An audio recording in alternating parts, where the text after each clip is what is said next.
ಬಿಜೆಪಿಯಿಂದ ನನಗೂ ಆಫರ್ ಬಂದಿತ್ತು, ನಾನು ಕಾಂಗ್ರೆಸ್ ಬಿಟ್ಟು ಎಲ್ಲೂ ಹೋಗೋದಿಲ್ಲ ಅಂತ ಪೌರಾಡಳಿತ ಸಚಿವ ಸಿಎಸ್ ಶಿವಳ್ಳಿ ಹೇಳಿಕೆಯನ್ನ ಕೊಟ್ಟಿದ್ದಾರೆ.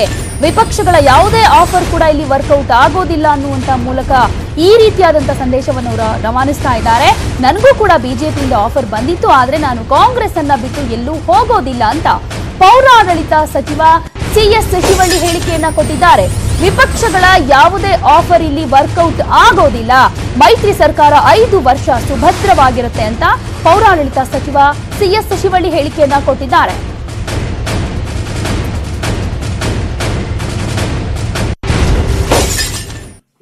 ಜನ ನಮಗೆ 5 ವರ್ಷ ಕೆಲಸ ಮಾಡಿ ಅಂತ ಅರಿಸಿ ಕಳಿಸ್ತಾರೆ.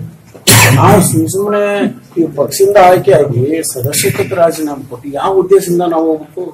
ಅಂದ್ರೆ ಆಫರ್ಗಳು ಚೆನ್ನಾಗಿದ್ದ ಅಂತ ಕಾಣಿಸುತ್ತೆ ಸರ್. ಆಫರ್ ನಮಗೂ ಬಂದಿತ್ತು, ಆಫರ್ ತಗೊಂಡು ಆಫರ್ ಬರ್ತಾ ಇರ್ತಾವ. ಆಫರ್ಗೆ ಹೋಗ್ಬಾರ್ದು. ನಮ್ಮ ಜನ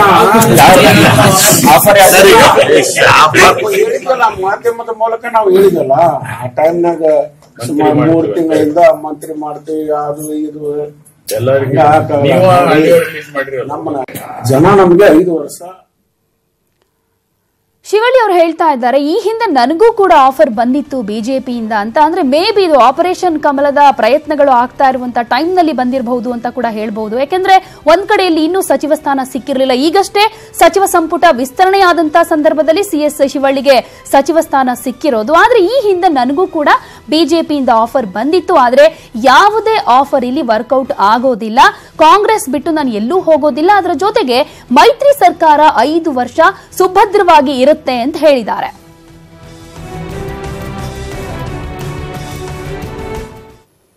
ಮಂಡ್ಯದಿಂದ ನಿಖಿಲ್ ಸ್ಪರ್ಧೆಗೆ ಒತ್ತಡ ಕೇಳಿ ಬರ್ತಾ ಇದೆ. ಸ್ಥಳೀಯ ಕಾರ್ಯಕರ್ತರು ವರಿಷ್ಠರಿಗೆ ಮೆಸೇಜ್ ಅನ್ನ ಹಾಕಿದ್ದಾರೆ.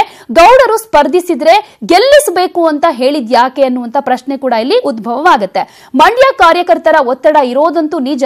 ನಿಖಿಲ್ ಸ್ಪರ್ಧೆ ಬಗ್ಗೆ ಈ ಏನು ಒತ್ತಡ ಇದೆ ಅನ್ನೋದಕ್ಕೆ ಸಂಬಂಧಪಟ್ಟ ಹಾಗೆ ಎಚ್ ಡಿ ಕುಮಾರಸ್ವಾಮಿ ಅವರು ಕೂಡ ಹೇಳಿದ್ರು.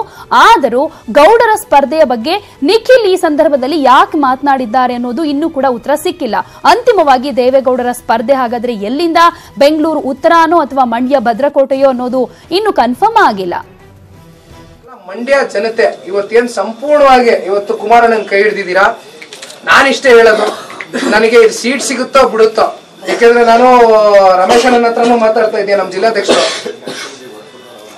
ಏನಾದ್ರೂ ದೊಡ್ಡ ಸಾಹೇಬ್ರು ಅಂದ್ರೆ ದೇವೇಗೌಡರು ಸಾಹೇಬ್ರು ಬಂದು ಇಲ್ಲೇನಾದ್ರೂ ನಿಲ್ಲೋ ಅಂತ ಪರಿಸ್ಥಿತಿ ನಿರ್ಮಾಣ ಆದ್ರೂ ಕೂಡ ನಮ್ ಸಾಹೇಬ್ರನ್ನ ದೊಡ್ಡ ಮಟ್ಟದಲ್ಲಿ ಗೆಲ್ಸ್ಕೊಡುವಂತ ಜವಾಬ್ದಾರಿ ನಾವೆಲ್ಲರೂ ತಗೋಬೇಕಾಗಿದೆ. ಬಹುಶಃ ಇನ್ನೂ 4 ಚುನಾವಣೆಗಳು ಎದುರಿಸ್ಬೇಕು ದೊಡ್ಡವರು, ಇನ್ನೂ 4 ಚುನಾವಣೆಗಳ ಮತ್ತೆ ಸ್ಪರ್ಧೆ ಮಾಡಿ ಇರಬೇಕು ನಮ್ ಜೊತೆ ಅನ್ನೋದನ್ನ ನಾನು ಯಾವಾಗ್ಲೂ ಮನಸ್ಸಲ್ಲಿ ಇಟ್ಕೊಂಡಿದ್ದೀನಿ. ಆ ದೇವರಲ್ಲಿ ಪ್ರಾರ್ಥನೆ ಮಾಡ್ತೀನಿ. ಬಹುಶಃ ಎಲ್ಲೋ ಒಂದು ಕಡೆ ನಮ್ಮ ತಾತ ಅವರೇ ನನಗೆ